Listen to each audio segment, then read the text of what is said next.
क्रोध का पार्ट 2 अब देख रहे हैं।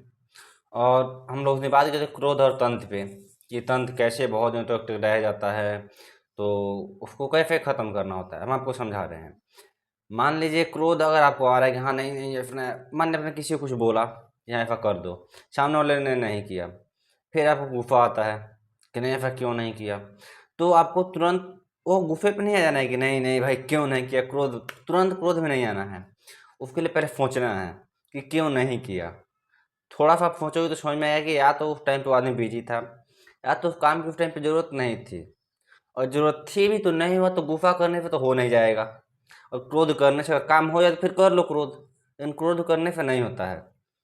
मान के चलिए कि हाँ क्रोध आ भी जाए, कुछ बोल भी दें, तो उसके लिए एक रखिए कि हाँ चलो भाई क्रोध आया था, कुछ बोल दिया, तो प्रतिक्रमण रखिए। प्रतिक्रमण मतलब गलती का एहसास कीजिए कि मैंने इस टाइम पे गलती किया है, इस टाइम पे मैंने क्रोध किया, मुझे क्रोध नहीं करना चाहिए था। लोग क्या करते हैं, क्रोध करते हैं और खुद में फिर करते हैं हाँ अरे मैंने बहुत बढ़िया किया, उसमें गुस्सा किया, उसको बोला, ऐसा ऐसा नहीं होता है क्रोध के साथ। क्रोध को जितना आप रोकना चाहेंगे आप रोक सकते हैं, लेकिन लोग रोकना ही नहीं चाहते हैं। लोग समझते हैं क्रोध करना अच्छी बात है, क्रोध करने से क्या बिगड़ता है, लेकिन क्रोध करने से बहुत कुछ बिगड़ता है। क्रोध रोकना सीख लीजिए। अब रोकने का हम तरीका बताते हैं आपको। एक नॉर्मल सा तरीका है कि अगर आपको कभी भी क्रोध आए किसी बात पे, तो माइंड को डाइवर्ट कीजिए, उस बात से हटा लीजिए दिमाग को। मान लिया अगर आपने किसी को कुछ कहा, उसने नहीं किया, ठीक है, उसको इतना बोलेगा ठीक है इस टाइम पे कर देना, अभी नहीं किया तो इस टाइम पे कर देना, उस टाइम पे माइंड को आप हटा लीजिए, दूसरे काम में माइंड को लगा दीजिए। अगर आप फिर फोन पे सोचेंगे क्यों नहीं किया, ऐसे कर देता तो ऐसा होता, ऐसा करता तो ऐसा होता, तो फिर क्रोध आ जाएगा। और वहीं आप तुरंत उस बात से अपना माइंड हटा के कहीं और लगा देंगे, तो हो सकता है कि वो क्रोध ना आए।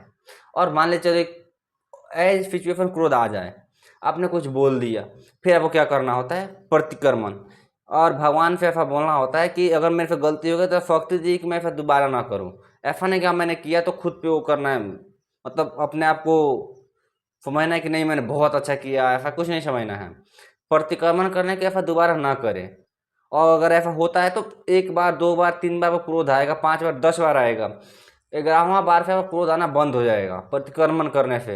ये सब कह रहा है सिर्फ एक ही है, प्रतिक्रमण। उसके अलावा आप कुछ नहीं कर सकता, कितना कंट्रोल कीजिए नहीं करेंगे, मेडिटेशन कीजिएगा, एक्सरसाइज कीजिएगा, कुछ काम नहीं आएगा, प्रतिक्रमण ही काम आएगा। ठीक है, प्रतिक्रमण कैसे करना है उसके लिए हम एक वीडियो बना देंगे प्रतिक्रमण के नाम से, उसको देख लीजिएगा। और प्रतिक्रमण की वीडियो देखने के बाद आपको समझ में आएगा कि हाँ प्रतिक्रमण कैसे करना है। बस इतना याद रखिए कि प्रतिक्रमण ही उपाय है। आप ना ही कोई डॉक्टर कुछ कर सकता है, ना ही कुछ दवा कुछ कर सकता है, क्योंकि वो खुद के अंदर का वो है, ईगोइज्म है और क्रोध है, तो दोनों खत्म होना। पहले तो ईगोइज्म खत्म होगा प्रतिक्रमण से, बाद फिर क्रोध क्रोध खत्म होगा। और अगर दोनों खत्म हो गए तो समझिए बहुत बेहतर रहेगा आपके लिए। और क्रोध को जितना आप कम कर सकते हैं कीजिए। बाकी मिलते हैं किसी दूसरे टॉपिक पे। जय सच्चिदानंद। और प्रतिक्रमण का वीडियो बहुत जल्द आ जाएगा आपके लिए।